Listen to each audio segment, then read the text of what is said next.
Welcome to Misfits and Mystics podcast, where we have conversations intersecting faith, mental health, artistry, and social justice. We're so glad you're here. So get cozy. But not too cozy, because we do keep it real on this podcast. Listen with care. And enjoy. All right. We are here once again. Me, Abra. Pause. Why? Why did you start like that? I don't know. I always start we are here again. That's not how you start. But it's okay. Hey, y'all. It's me. It's your girl, Alicia. You already know what it is. You know what it is. Oh, you with this period. I know you hate it. I didn't hate it until I went to this show. I'm not going to say what show it was, because there are people who listen to this podcast. They gonna already know. Well, but to protect people, I'm just going to say it reminded me of our days at ISU. Like it took me back to like Greek scene days. Remember when ISU had Greek scene? Yes. Wow. Lit. Those were the days. I don't know if they still have that? Is that still a thing? They tried to bring it back at one point, they did bring it back, but like it wasn't as big, and I think they did it like just that 1 year, and then was like, all right, forget it. Wow. Well, anyway, so I went to this show. It was a dance show, and they had people hosting it, and like both of the hosts, it's. I've come to realize, I used to think that this was just a church thing, but I realize now I think it's just a Black people thing where we love to have an audience, mm-hmm. and we need other people to be just as hype as we are in order to feel validated in our hypeness. Mm-hmm. So, they're like, hey, y'all. And everybody's just kind of like, hey. And they're like, oh, no, we got to do better than that. We got to do better than that. And you know how in church people be saying that too, like, oh, no, this is the Lord we're talking about. If this were for me, that'd be all right. But, we thrive off of feedback, Yeah. And I was really not in a good mood. Like, I was there to support my friend and see a good show. I was not ready for all of the hype shenanigans that were going on. And like the host, every 2 seconds, period. Okay. And just, I think because I was already in a grumpy ass mood, and I was like, wow, I don't know if I belong here, because I am just the Debbie Downer of the group. But yeah, but I was like, dude, how many times do we have to say period before we get it? It's just period is becoming one of those phrases, just like any other popular phrase. Remember when people used to say treated? Yes. They're like, treated.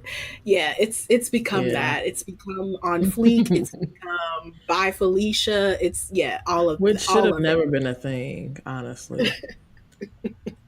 Only because of white people. In my opinion. Well, but we're not even gonna get into how white people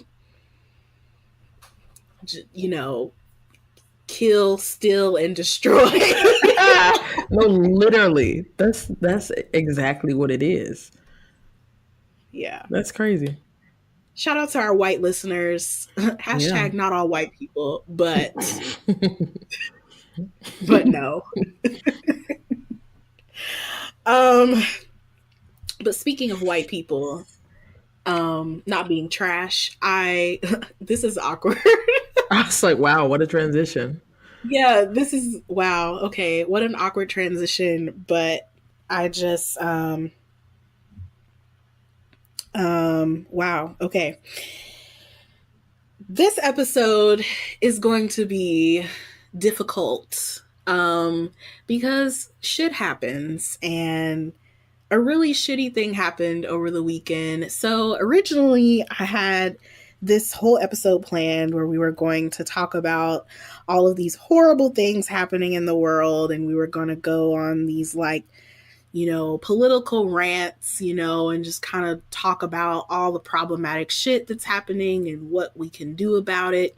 I had all these article references, and, you know, I was just about to proclaim shit as if I'm some sort of like prophetic voice, which silly me. No, the universe had other plans. On Saturday morning, I was humbled and forced to settle down as I received some devastating news that this world lost one of the most enduring women of valor in history, in my opinion, and the opinion of so many others. Rachel Held Evans passed away on Saturday. And I am still trying to fathom what the world looks like without Rachel in it. There's so much I could say about Rachel, but I'm still trying to fathom this new reality, that she's no longer with us on this plane of existence. And this all might come out very discombobulated and jumbled up, but I'm going to attempt to paint a picture as to who she was and what she meant to me, and as well as so many others.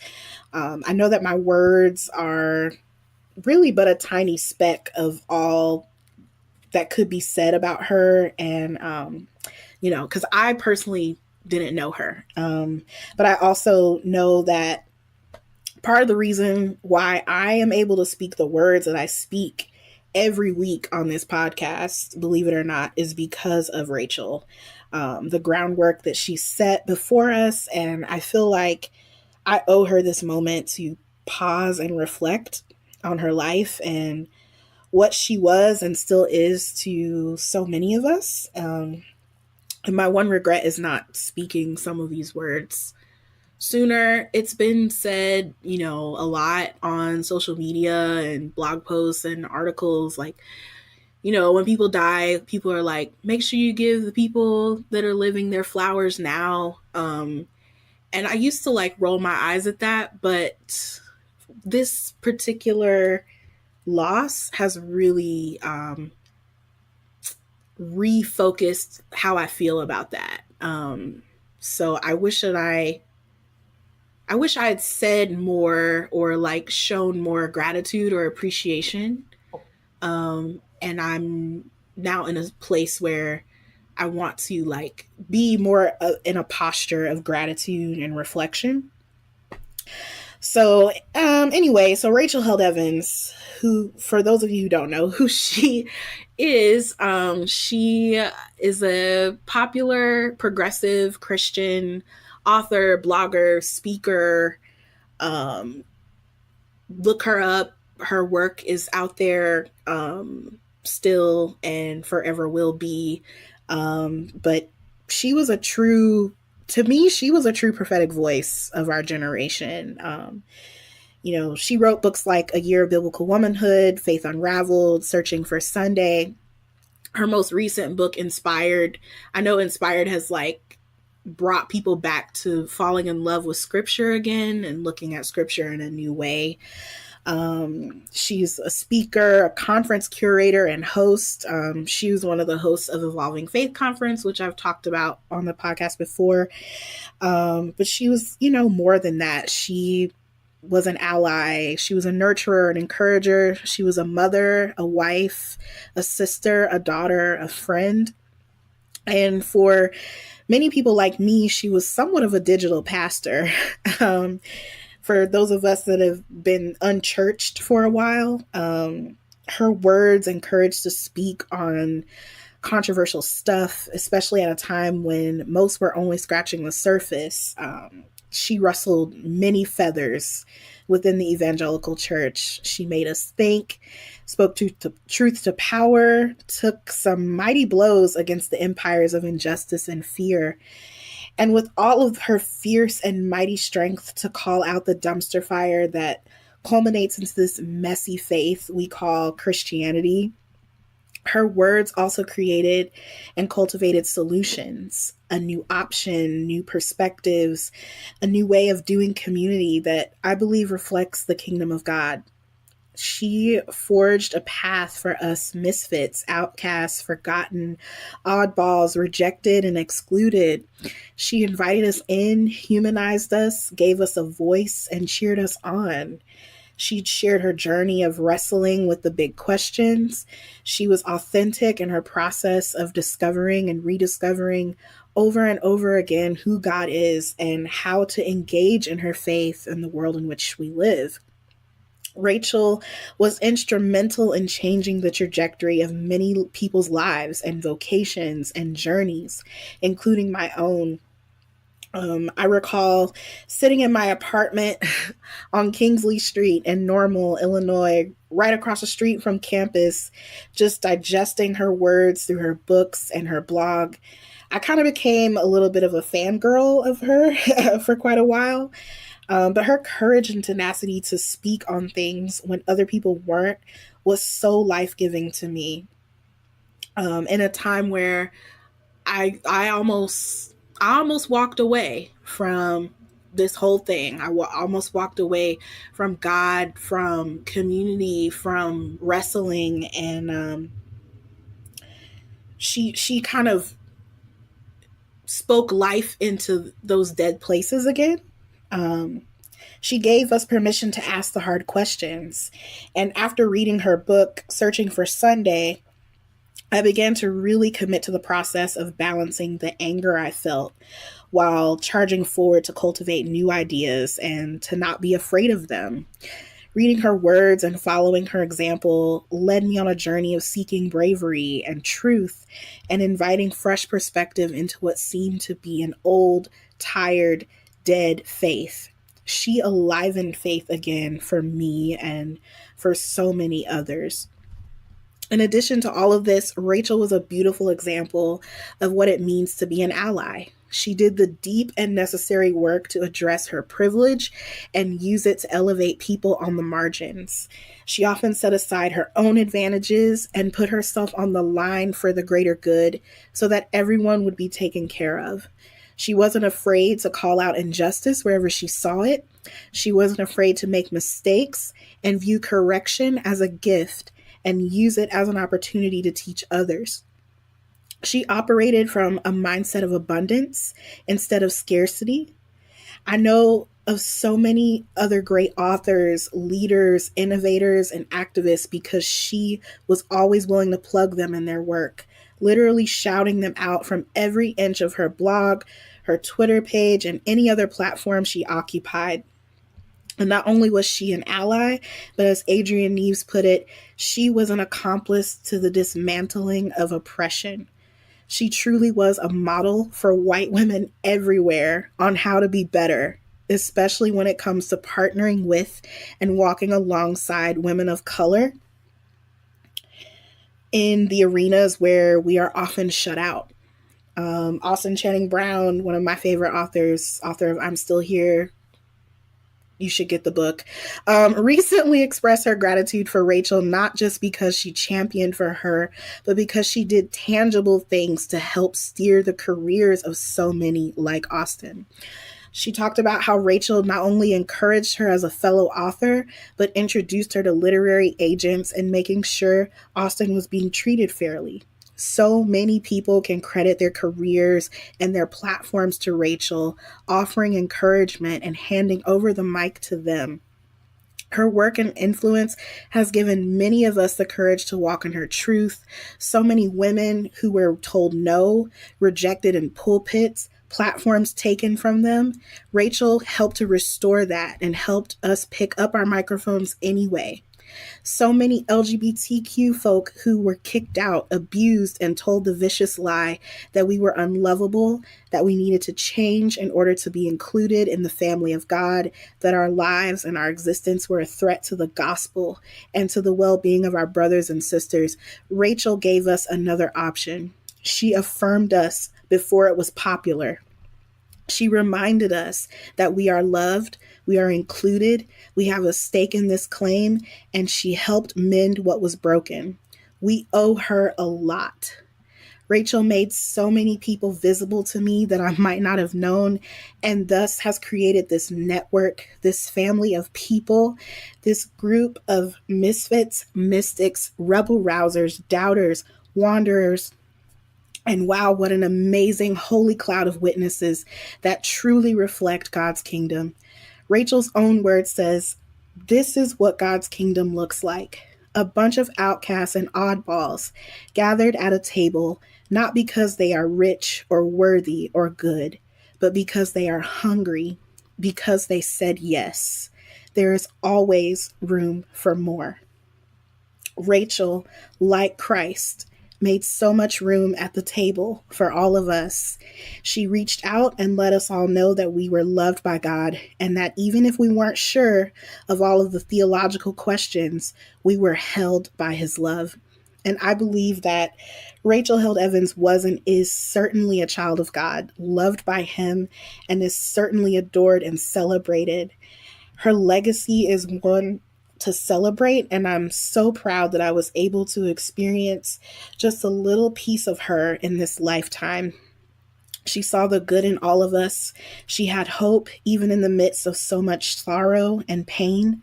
And I hope that we can continue by picking up that mantle and using our own voices, resources, and energy to make the world better than we found it. She said, "Even here in the dark, God is busy making all things new. So show up, open every door." And I wanted to also read this little thing the last thing that she wrote, actually, her last blog post before getting sick. And I think it's prophetic, it's eerie, but it's also very true. She says, "Whether you are part of a church or not, whether you believe today or you doubt, whether you are a Christian or an atheist or an agnostic or a so-called none whose faith experiences far transcend the limits of that label, you know this truth deep in your bones. Remember that you are dust, and to dust you will return. Death is a part of life. My prayer for you this season is that you make time to celebrate that reality and to grieve that reality, and that you will know you are not alone." So with that, I wanted to touch on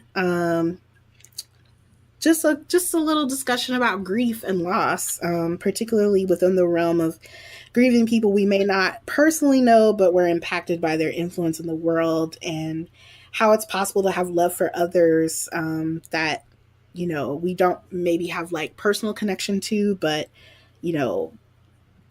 they're able to be tangible to us in other ways. I have read so many responses of people on Twitter and blog posts about Rachel's legacy, and it's been overwhelming to see how one voice, one life can impact so many people in so many ways. And if you want to read those, just go on Twitter, hashtag because of RHE, and it's just floodgates of outpouring love. There's some also critics out there as well. I celebrate Rachel, but when she was alive, she had a lot of critics, obviously. She got on a lot of people's nerves for very good reasons. And even in death, people, charge on the defense and charge with the critique. And I don't wish to highlight those things so much, but it is part of the reality. Like when people die, like there's this, you know, mixture of like how people process, you know, the loss of someone, and we then have to process like how we felt about them, and like, yeah. So I don't know. Well, first of all, that was very nicely written. So thank you for sharing that. I, as far as Rachel, you know, I don't know too much about her besides just hearing you talk about her. But I have seen a lot of the posts from you, like retweeting or liking things, and yeah, it's a lot. um, and I follow one other person who was speaking about her and her life, and yeah, she just. I'm saying that to say like she sounds amazing, and it definitely makes me want to look more into the things that she accomplished while she was here. But as far as my personal experience on this topic, I really can't think of anyone. So first of all, I haven't dealt with loss in the form of death much at all. Like thankfully, I haven't really dealt with that. And honestly, I personally have not experienced grief outside of losing friends. And that's not through death. So I really don't even know what that feels Right. like. And that's something that, not that I worry about, but I'm like, I don't ever want to experience. Especially, well, I mean, it may be better at like, you know, my grown age than it would have been as a child. But I mean, I don't think it gets any better or anything. But, you know, just me being at the age I am now and not experiencing death is like, well, okay, so let me take that back. I have, but not in this way that we're talking about. And even when I did, it was like I was kind of a little removed from those people. So the two people I can think about who I have lost, my theater teacher from high school, and my aunt. But like my theater teacher from high school passed 2, maybe 3 years ago now. And at that point, I wasn't, you know, because I wasn't like a student under her. I was a little more removed. Now, at that point, I actually was working at my high school, like just helping out with the after school program. And so I would see her, but even then, like it wasn't in a space where I was like close to her or like, you know, with her all the time like I was in school. So I think that removal of like me going to college and all that stuff brought that distance that when she did pass, it was still like shocking. And I believe I did have like a moment of grief, maybe for like a day. But then I don't know, I just kind of like, I was okay. Probably because like she was older. She wasn't like old, but she was older. And I don't know. I didn't feel too much. Like I have moments. So when I just went home last week for one day, literally. And I went back up to my high school because my mentor works there. And as I was walking up the stairs to go see my mentor, I was like, oh, yeah, like in my head, I had this very quick like blurb of like, oh, yeah, I can go see. Her name was Miss Nesbitt. I said, oh, yeah, I can go see Miss Nesbitt. And it like clicked immediately, like, she's not here. So that was really fucked up. Because I've never been in a space like that where I'm like, oh yeah, let me go see this person, and like I literally can't, like it's not possible. So that was the first time that I experienced something like that. And then as far as my aunt, like I hadn't seen her in years because her and my uncle haven't been together for years, and she moved to a whole nother state like when I was still young. So I didn't really have like a relationship with her. like that. So with Right. that, as far as feeling that grief, I think I felt the collective grief at her funeral. Like seeing, especially at the, I hate saying this word because I feel like I say it wrong. Okay. The part of the funeral where they bury the person. The burial. Yes. Okay. The reason why I'm like, I don't want to say it is because some people say burial and then some people like burial. And I'm like, what is the word? Like, I It's don't even know. burial. Okay. Black people like You in know. there. Yeah. Yeah. So I didn't really know what the word was. So at the burial, Mm-hmm. um, the funeral itself was like, sad and stuff. And like, I felt that, but I really felt the grief at the burial, especially seeing my cousins, like, being right there next to where they were, like, as they were lowering it. Um, and then my cousin's son, who has to be maybe like 3, 4, Mm-hmm. he started like screaming, Mm-hmm. and I didn't know. I don't know. I mean, I still don't know if it was because of what was happening or if it was because of other things and him just being a kid. Like he literally could have just been hungry. Yeah. But in such a moment, like an intense moment like that, for him to scream right at that moment, it just was like, it was a lot. It was a whole lot. And to see like all these men in my family cry, like the men in my family are not criers outside of like, well, I mean, they'll cry like if it's something really going on, but like the most I see like my dad cry or like my cousins cry is literally like in church, like when they're in worship. Mm-hmm. So anytime I see the men in my family cry, I'm like, what's going on? Um, so it just was very intense to see so many people just like breaking down. Like I haven't been to many funerals. Like I said, I haven't experienced it. So just to see so many people like, excuse me, so many people experience such a heavy grief at the same time. Like at one point I felt like I was about to like fall to the ground because it was so heavy. And I was like, I literally remember turning to my sister and be like, I can't do this.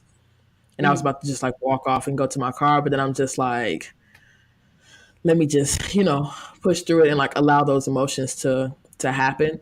And it really was because I wanted to escape that moment. I didn't want to feel that anymore. Um, but I was just like, I mean, that's not fair because everybody else is going through this too. So, Yeah. um, yeah, it was. I don't know. I guess that's like one thing that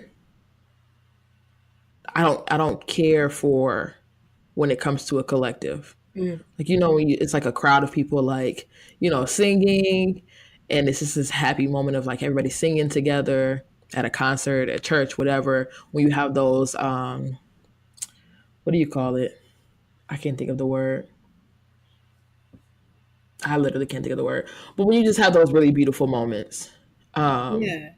and it's like, wow, like I'm so grateful to be a part of this collective. I did not feel that at all.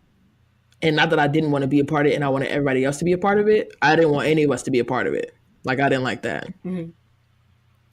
So I mean, as far as the whole internet, um, or even people who actually know each other with the collective grief that is happening surrounding Rachel's death, um, I know that there's beauty in it, but honestly, um, from the things that I've seen you retweet, like, or even other people's posts, I've kind of been avoiding it because I'm like, I don't want to experience that feeling, especially for somebody that I don't know. Mm-hmm.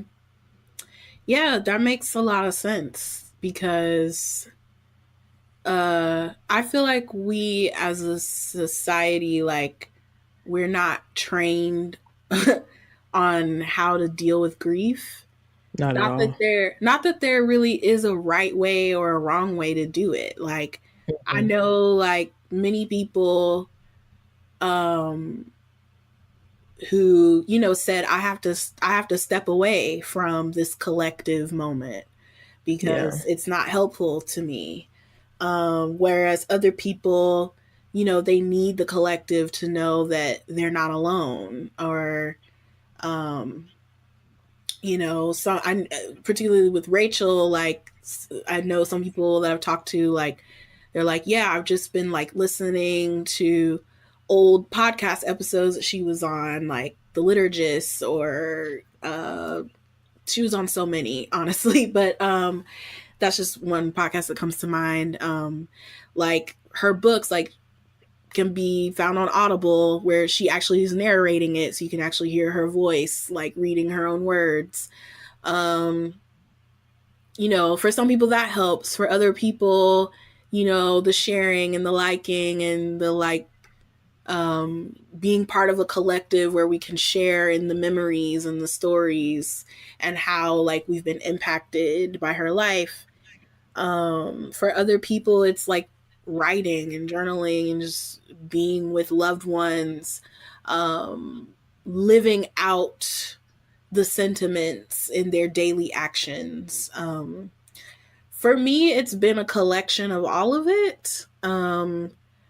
Unlike you, I've experienced death and loss since the tender age of 3.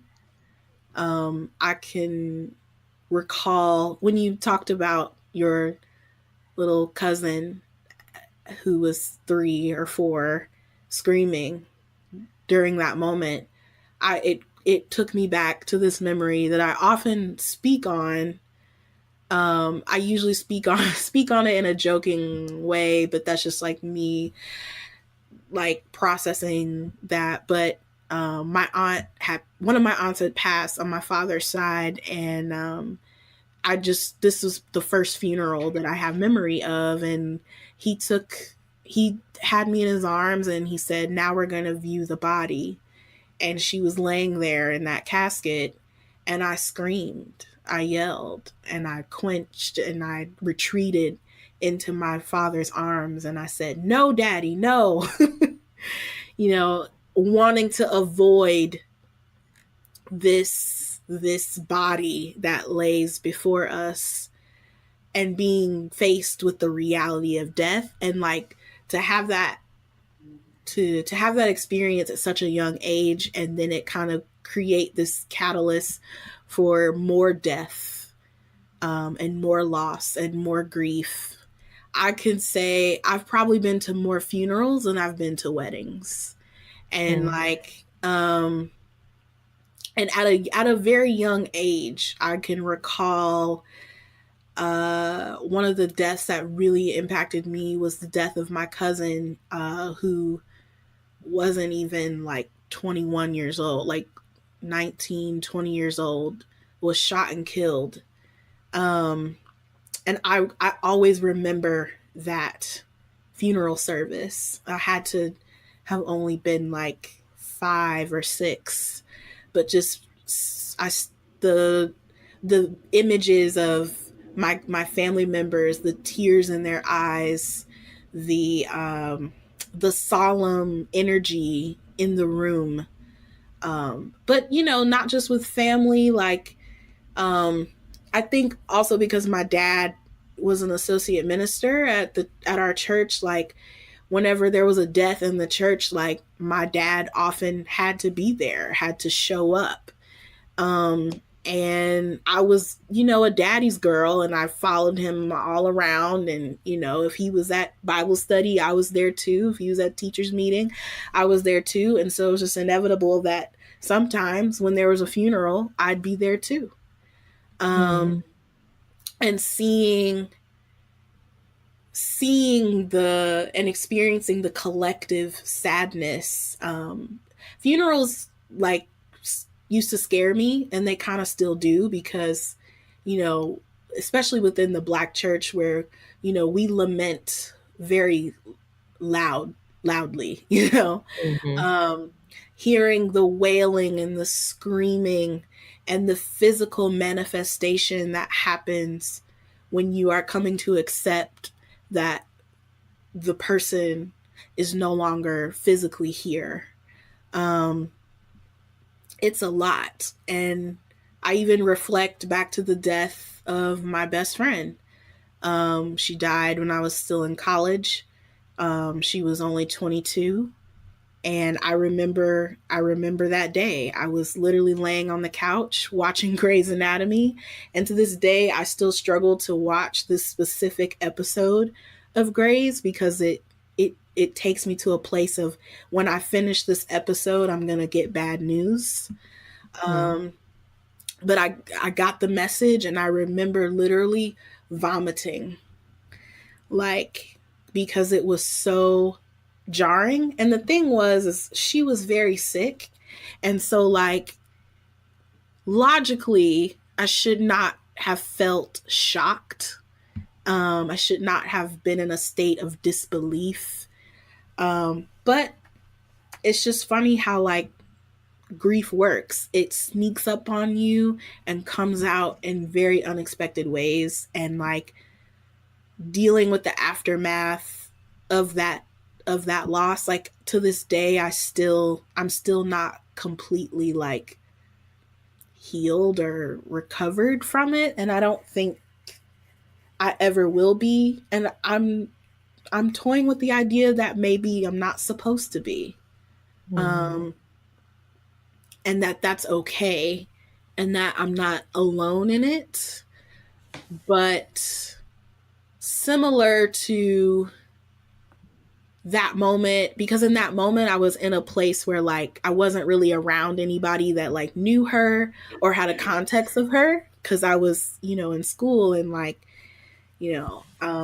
so in that process, like, it was very difficult for me, because there were a lot of people around me that, like, didn't really know, like, how to sit with me in that grief, because, like, life just keeps going on for everybody else. But for me, life just seemed to just stop.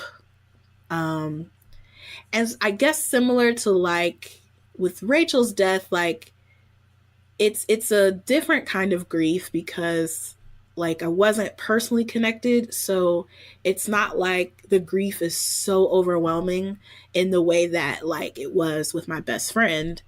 But similar in the sense that, like, realizing that a lot of people that I am personally connected to, like, didn't have the same context that I have with Rachel. And so, like, sitting with my grief has sort of brought back that memory of, like, feeling a little bit alone in it, because people not being sure, like, how to sit with me in that process. So it's been very comforting to, like, have a community of people on the internet, I guess. In the same way that we as a community on the internet have come together in times of, like, triumph and celebration. Here we are having to come together to sit with each other in times of sorrow and pain. And just trying to, like, understand. I think that's the thing, is, like, the understanding, particularly within this context, because, like, if you didn't know who Rachel Held Evans was, like, before, like, even before her death, like, she was gaining more visibility because, she was very sick, and, like, that hashtag pray for Rachel Held Evans was, like, trending. And people who, like, didn't even know who she was, they were like, whoa, didn't even know this person existed, but she obviously has made impact on so many people, to the point that, like, people who, like, are cynical about prayer and God and hope were, like, clinging on to that hope. And just, like, it's just another reminder of, like, we prayed and we prayed and we prayed and we prayed and we hoped and we hoped and we hoped, like, every fiber in people, like, praying that she would wake up, and then she didn't, has got me, like, going, in the sense of, like, why do we pray? What's the point? Thinking back to, like, my experiences in church, where, we would kind of ride the wave of, like, collective prayers, and, like, if we just pray hard enough, if we just believe hard enough, if we have faith, we're gonna see God's miracle. Like, I literally was like, this is gonna be the moment where we see God's miracle where we see revival. She's going to wake up and be restored, and it's going to be this amazing like testimony. And then it wasn't that at all. And yeah, it's got me a little shooketh. just reiterating some of those questions. But the beautiful thing about it is, like, in this context of Rachel, like, her words are ironically is what reminds me to be comforted, to know that it's okay to feel this cynicism, this sense of doubt, to have questions, and to know that, like, regardless of the confusion, that there's hope on the other side of it, and like God's still with us in the midst of it. So yeah, but I'm no stranger to death. So I've learned to not master it. Like, I'm still in the process of mastering it, but like, I don't know, it's, to some degree, it's been sort of normalized for me, where I'm like, yeah, death's a part of life, and here we go again. You know, I'm ready to put my grief hat on, and I know how to do this, you know? So it is, I have trouble sometimes with people who haven't experienced a lot of death, because I'm kind of like, it's one of those things where you're like, what do you mean you don't know what death is? Like, yeah. It's kind of like those people who say they've never had like a grilled cheese sandwich. It's like, what do you mean? You know? Yeah, death is like it's like a grilled cheese sandwich to me. It's like, yeah, of course. Duh. It's like brushing your teeth. Duh.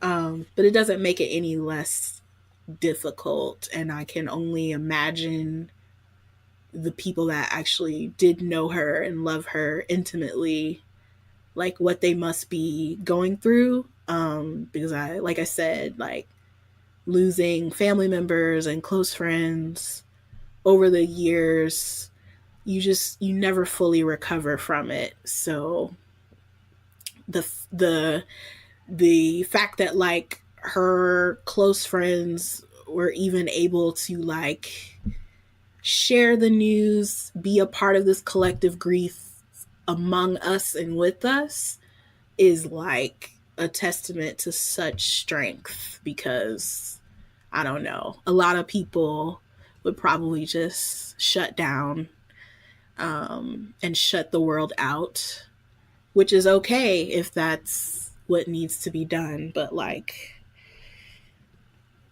yeah, I don't know. Grief is tricky. Yeah, it is.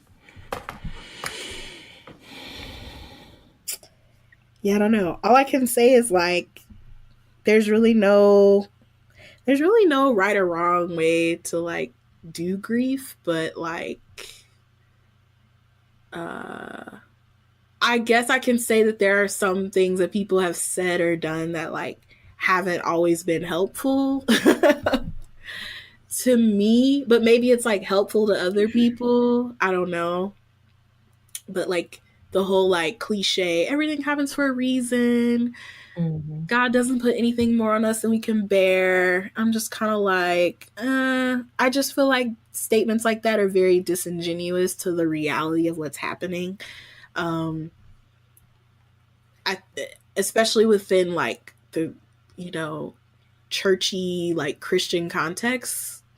I think because we're taught, you know, that all is well because Jesus, you know, and the narrative, like, Jesus conquered death, so there's really no reason to fear it or like be sad about it.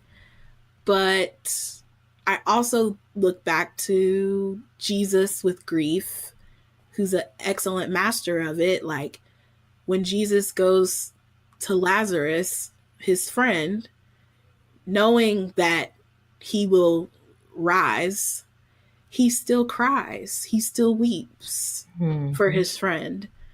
I recall back to Jen Hatmaker's podcast For the Love, and she had Brene Brown on. And if you don't know who Brene Brown is, get on it.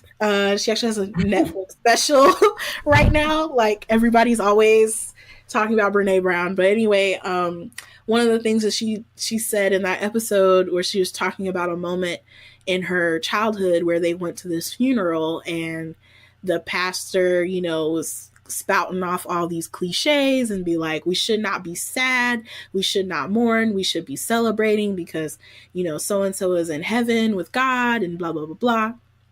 And she talked about how her mother was like, you know, asking her, how did you feel about that? And basically Brene and her mother coming to the conclusion that, you know, while it may be true that we can find comfort in the fact that, like, this person is with God, it doesn't negate, like, our own sadness and our own grief and our own loss, and that Jesus weeps too.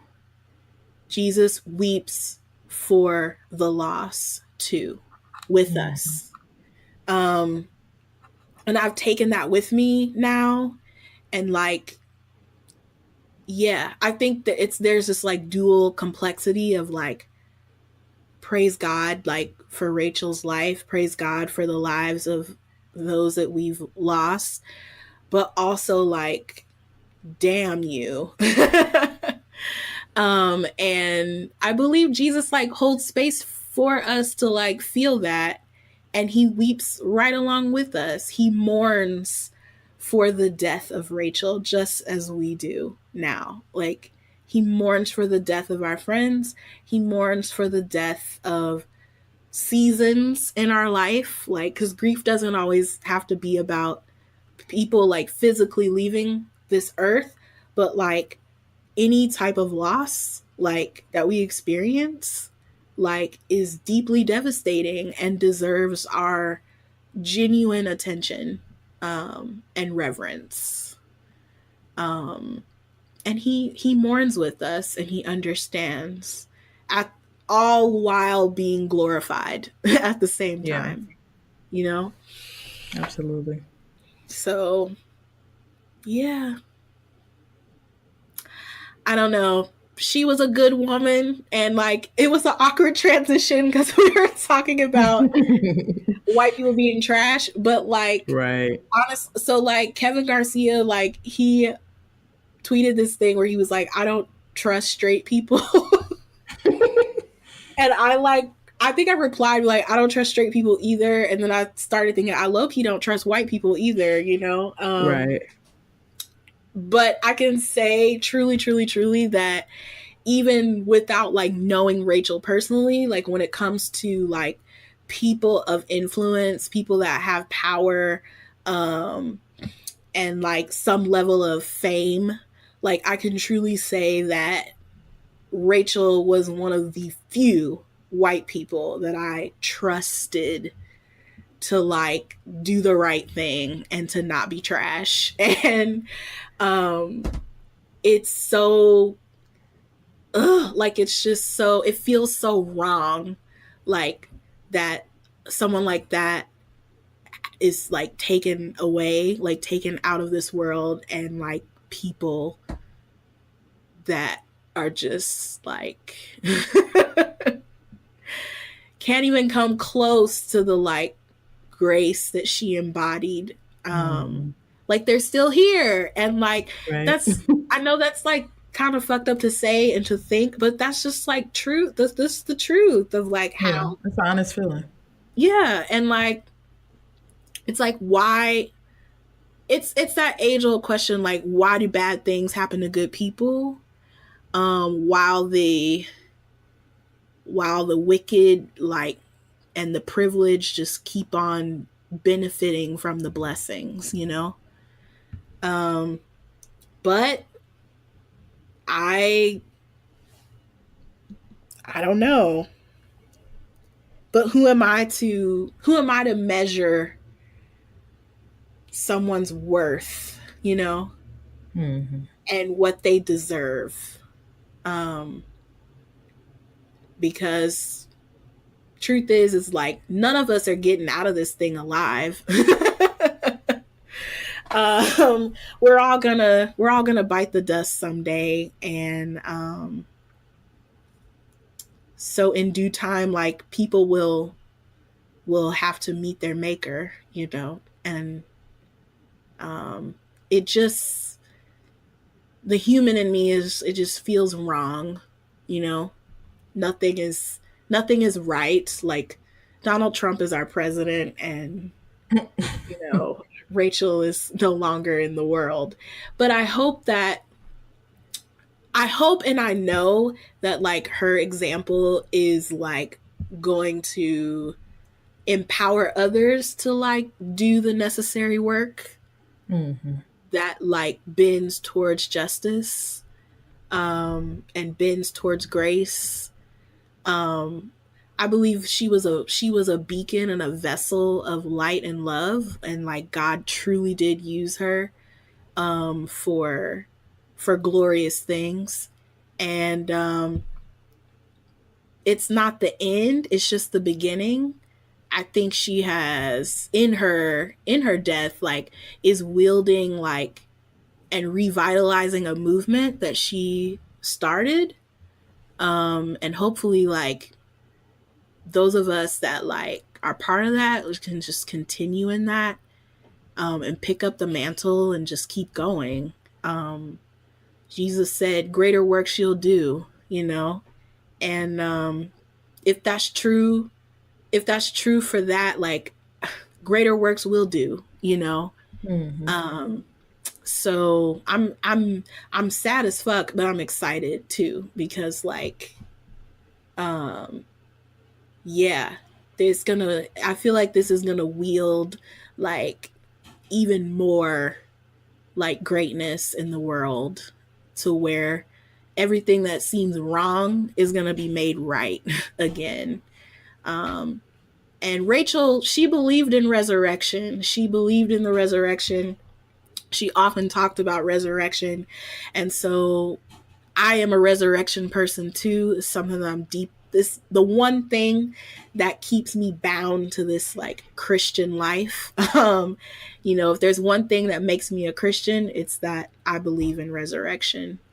So it's not, death does not equal the end. It's just a transition to the next phase of everlasting life that just keeps going and going and going. Energy cannot be destroyed. So yeah, she's still here, just not in the way that we can fathom or understand. But yeah, resurrection is here. It's been here and it's coming. So yeah, I don't know. All that. And a bag of chips. Y'all, I'm awkward as hell. So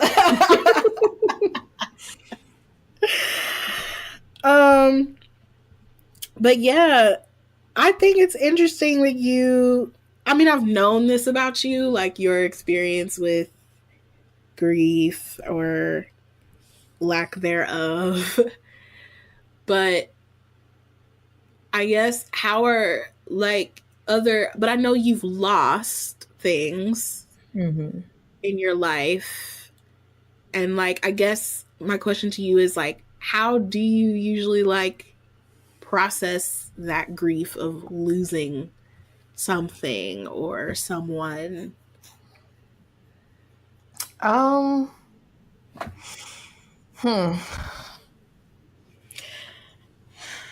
mean, ever since I learned that grief is a good thing, I pretty much just allow myself to be. So I can't say that there's like one specific way that I go about it. It's just whatever I feel. Mm-hmm. I can say one experience of grief.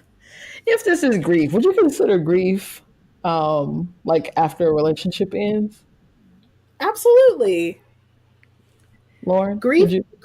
grief is basically about loss, and like Right. if I was asking Lauren. I said, would you consider like uh, experiencing grief after a relationship ends? yes, Okay. absolutely. Okay. We all agree. Okay. Yes. Yeah. So I guess like, so that would be different from me losing friends. Losing friends where I've experienced grief. Like I said, I just allow myself to be, and that's usually like, some frustration, some anger, a lot of sadness, um, going through the moments of like, depending on the situation, I usually don't get to this moment, but I have gotten to a space where I'm like, when you get to that space where you're like, well, I did this and I was this to this person, and they, you start to like compare like their friendship with other people and like how they're able to work that out, and all of that shit. Mm-hmm. Um, I don't like being in that space, so I'm usually like, okay, yeah, no, we're gonna stop that because it doesn't matter, you know, who I am or what I did. When the relationship ends, it just ends. And Right. I don't need to, try to figure out what I did wrong or why this person is better than me to be able to stay in their life. Like, yeah, it doesn't matter. Um, but I mean, that has been a part of my process. Um, yeah. So it's just like a lot of emotion and just like allowing myself to go through those emotions. And usually I try to journal, um, definitely learning like to work through those emotions and not sometimes not just letting them be, um, because it can get bad. Um, but going back to what I was saying about the whole relationship thing, that I can say was definitely different. Um, Actually, two situations. So I think I kind of spoke of it before, but going back to the good old year, the best year of my life, 2015. um, that situation that happened at the end of 2015, I definitely know that I experienced grief with that. Um, and for that, it was so many layers to it. So I think it was the loss of what I thought my reality was. It was loss of relationships that I, again, going with the reality, thought were a certain way, which means I expected people to react and to talk and to treat and to love me and to hold me a certain way, and not experiencing those things, but experiencing the complete opposite. So that was definitely another level of grief. And then not even working through that, but going through the emotions that I experienced after that. Um, the grief of feeling like I lost my relationship with God. The grief of feeling like I didn't know who I was anymore, like at all. Like it almost felt like my entire life was a lie, which wasn't Mm. true at all. But I didn't know how to deal with what I was feeling. So I kind of just like started. That grief caused me to abandon a lot of things, including myself. Um, so I've experienced that, and then when it comes to like after a relationship ends, that grief. Let me just tell you. Let me just be very honest.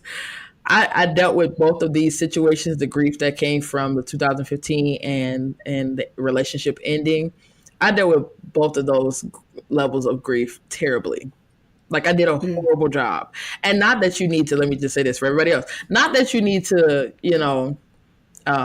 rate how you dealt with it. That's not the case at all.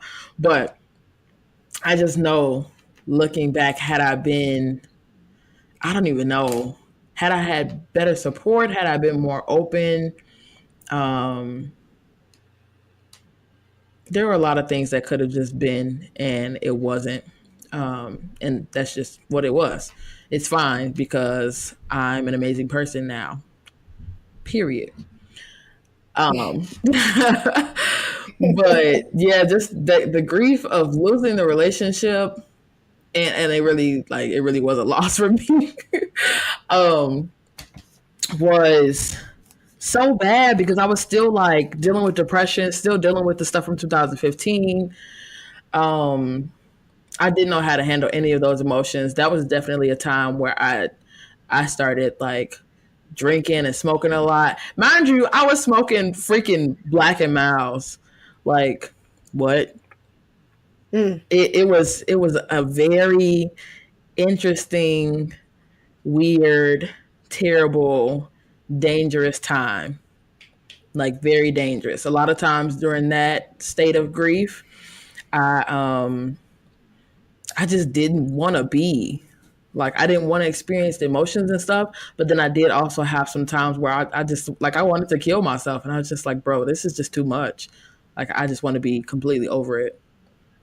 And that's that is part of grief sometimes, but listen, the grace of God, okay, the hand of God, because seriously, in that space, this is when I was staying with when I first moved back to where I live now, I was staying with a friend, and she works like a million jobs. And so oftentimes I was at her house by myself.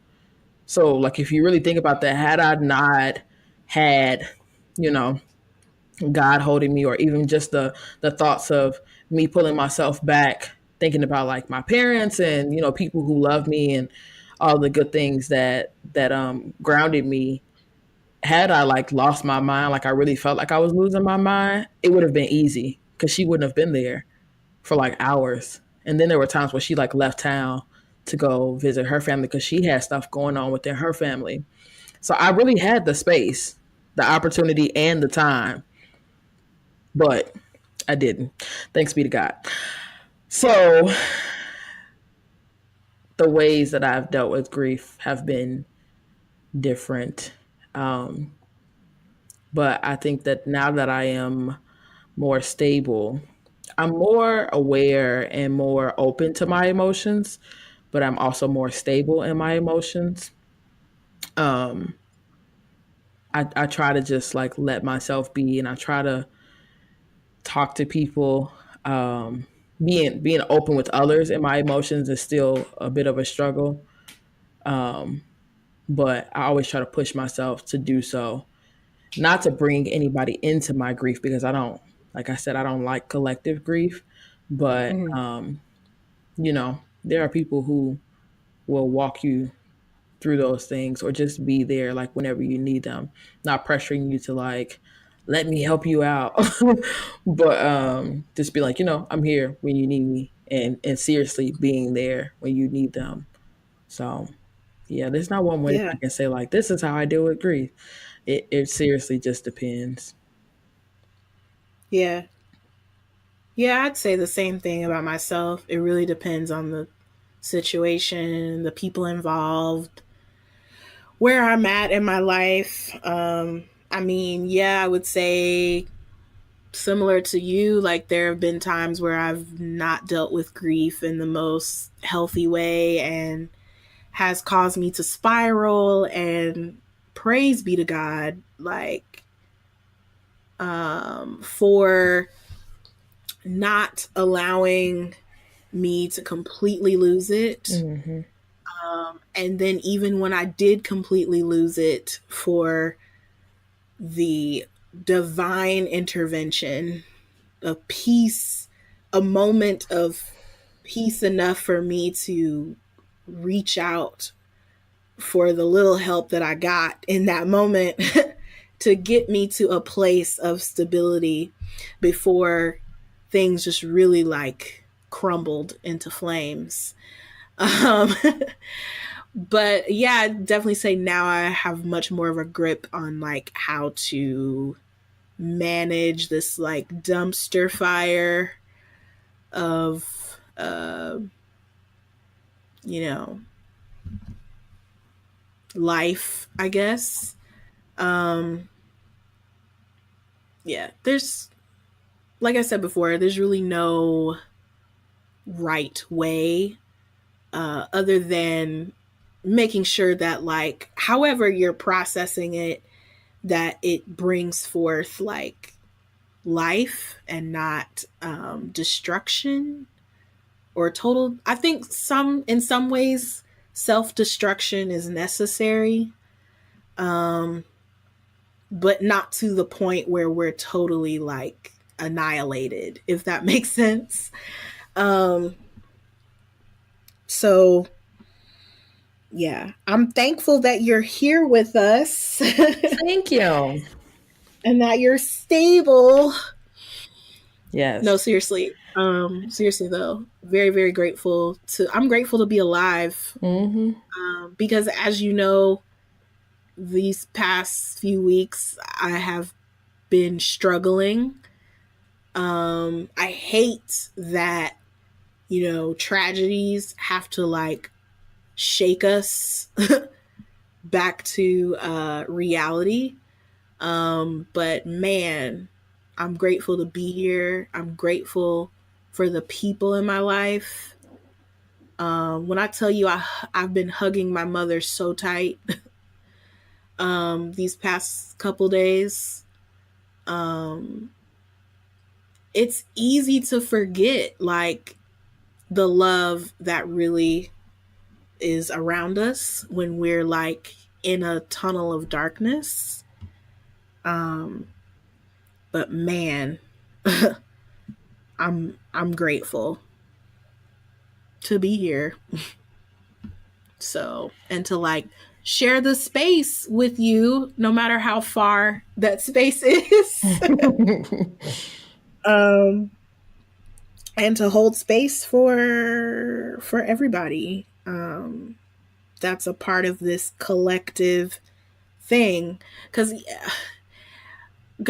I want to challenge, like, even though like you're not a fan of collective grief, I don't think there's a way of like truly avoiding it as long as we're all connected.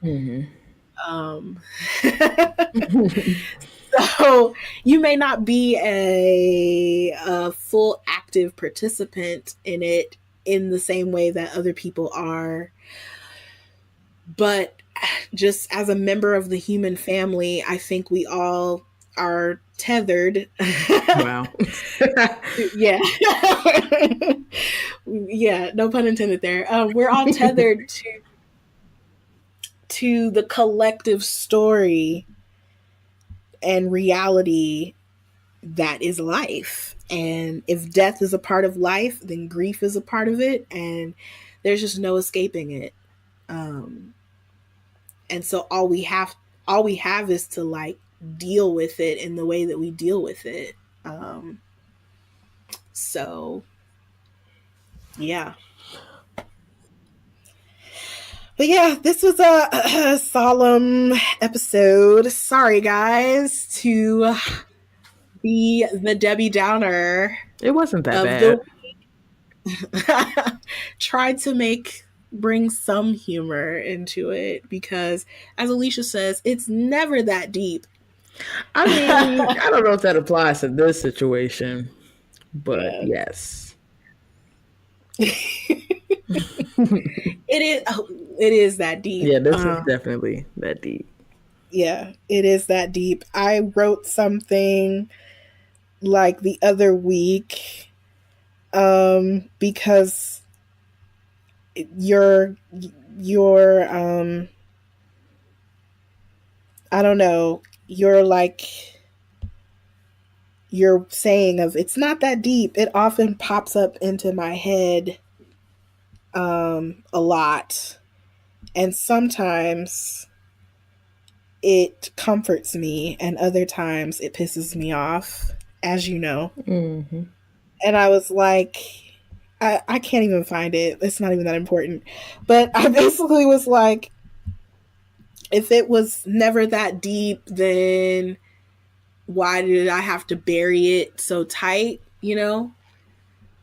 so it is that deep sometimes, but I think your sentiment is basically like, no matter how deep it is, there's always a way out of it. No need to bury ourselves even further into the ground. Seek life. That's exactly what it is. Yeah. Yeah. Um, well, if there is nothing else, we can move into Shameless Plug.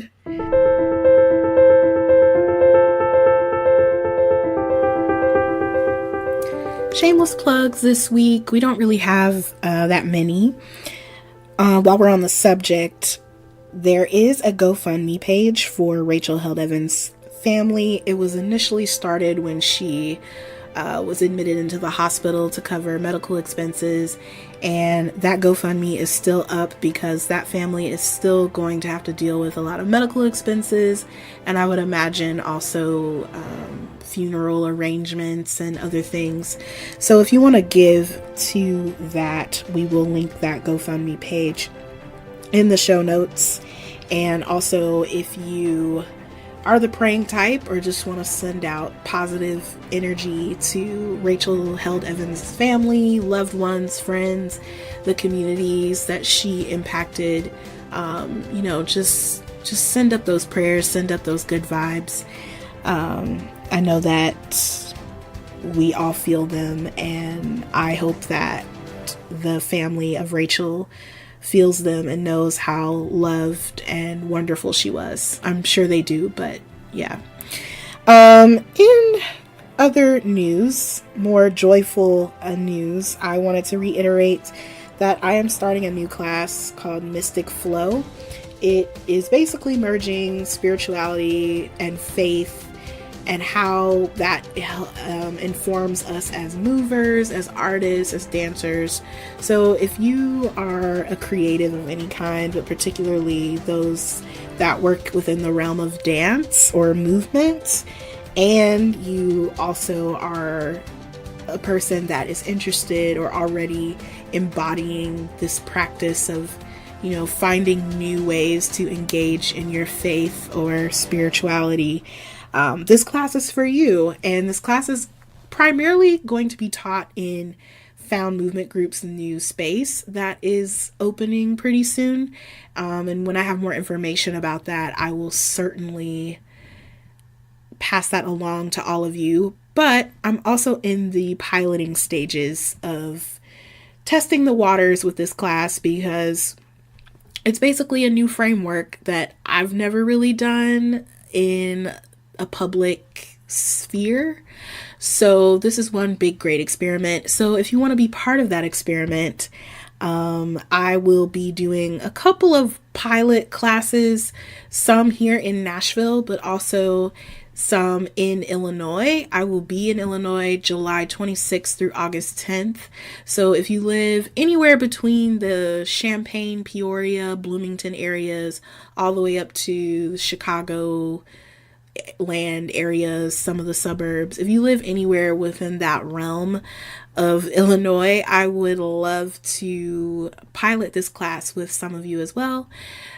So you can inquire about that through emailing this podcast, misfitsandmysticspod@gmail.com, or you can reach out to me directly and I will have all of my information in the show notes as well.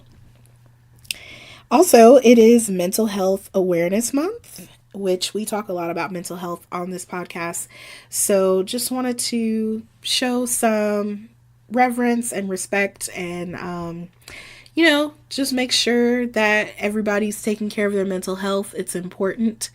And just reflect on the ways that you are normalizing talking about mental health and how you're dismantling some of those stigmas. Let us know by reaching out to us on social media or emailing us or however you do what you do. So yeah. And I am going to close out with Song of the Week. Usually Alicia does it, but she so graciously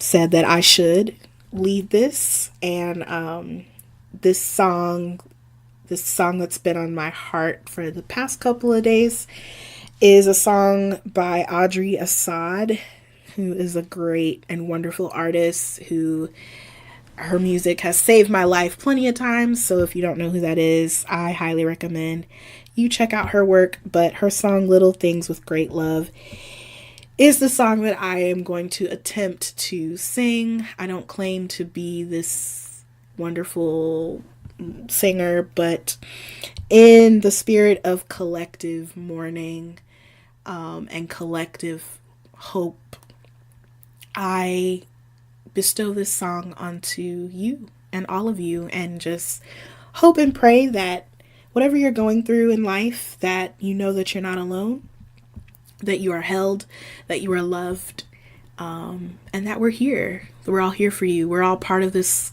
collective story, this collective energy, this collective space of what it means to be alive and what it means to be human. And I'm so grateful to be a part of this collective thread. So yeah, here we go. In the garden of our Savior, no flower grows unseen. His kindness rains like water on every humble seed. No simple act of mercy escapes his watchful eye. For there is one who sees me. His hand is over mine. In the kingdom of the heavens,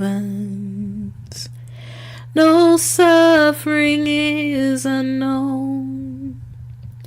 Each tear that falls is holy, each breaking heart a throne. There is a song of beauty in every weeping eye, for there is one who loves me. His heart it breaks with mine. Oh, the deeds forgotten, oh, the works unseen. Every drink of water flowing graciously. Every tender mercy you're making glorious. This you have asked of us. Do little things with great love. This you have asked of us. Do little things with great love. Do little things with great love. At the table of our Savior,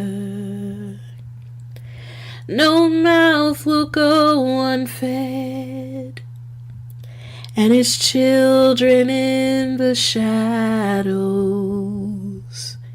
stream in and raise their heads. Oh, give us ears to hear them, and give us eyes to see. For there is one who loves them. I am his hands and feet. For there is one who loves them. I am his hands and feet.